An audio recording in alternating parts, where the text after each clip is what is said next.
Hi, everybody. This is Silvio Canto in Dallas, Texas on Tuesday, November the 13th, and welcome to our video commentary. Well, today we want to talk about a couple of things. Jim Acosta versus President Trump. Jim Acosta, of course, of CNN.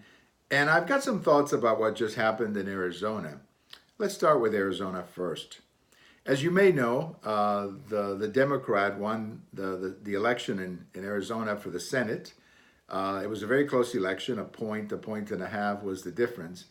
And it's a shame because Martha McSally, the Republican, was just an absolutely wonderful candidate.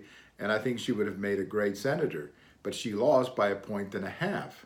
But what is amazing to me when you look at this from the outside is you have the governor, the Republican governor, was reelected by 17 points.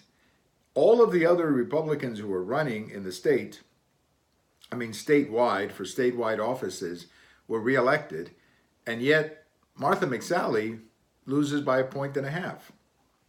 It just doesn't make any sense. It just doesn't make any sense to me how people would split their votes that way.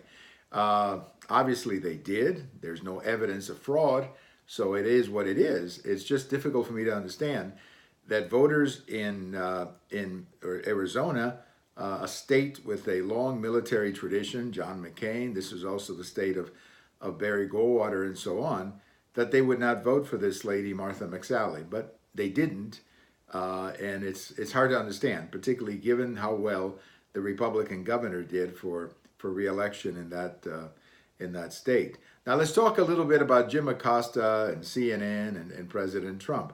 Look, I don't watch CNN. Once in a while I flip it just to see what's going on, but I don't watch it routinely.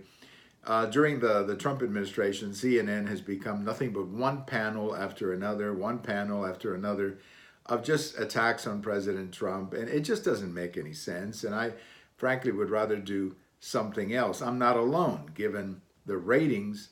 I'm not the only person who's switching off CNN. They generally come in number 3 every night on the cable news ratings. And in fact, they're down to 18, 19, number 20 among all of the cable networks. So this is not a network that is drawing huge audiences. On the contrary, they are not. And this is why it puzzles me that the White House would get into a fight with CNN. Now, let me say up front that I don't like what Jim Acosta does. He likes to make himself the star of the show. Like in this last press conference, he asked a question of the president about the invasion or the caravan.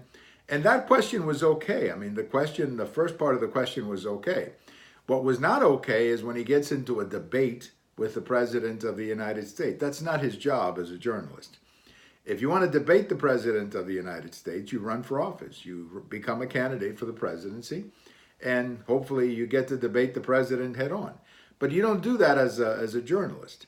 And I'm surprised that CNN continues to tolerate this, but I think they do it for economic reasons because they've made a decision to be the anti-Trump network. Now, having said all of that, I don't like CNN and I don't like Jim Acosta.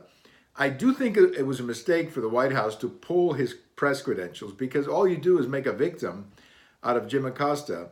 And why do you want to make a victim out of somebody who nobody watches this network? It's a very low audience every single night. So I think it was a mistake it was a mistake for Jim Acosta to do what he did, but I think it was also a mistake for the White House to take away his press credentials. Look, the best way to deal with Jim Acosta is to do what President Trump did, which is to confront him directly and to show him off in front of other people.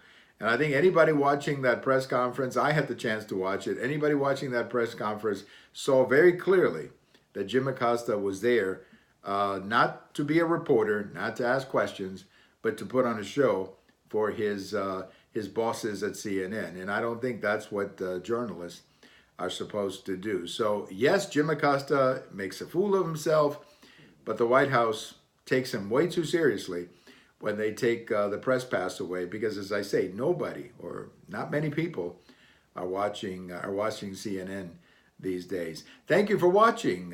We have all of these videos over on YouTube, on Twitter, on my blog. And if November 13th is your birthday, happy birthday. Bye-bye, everybody.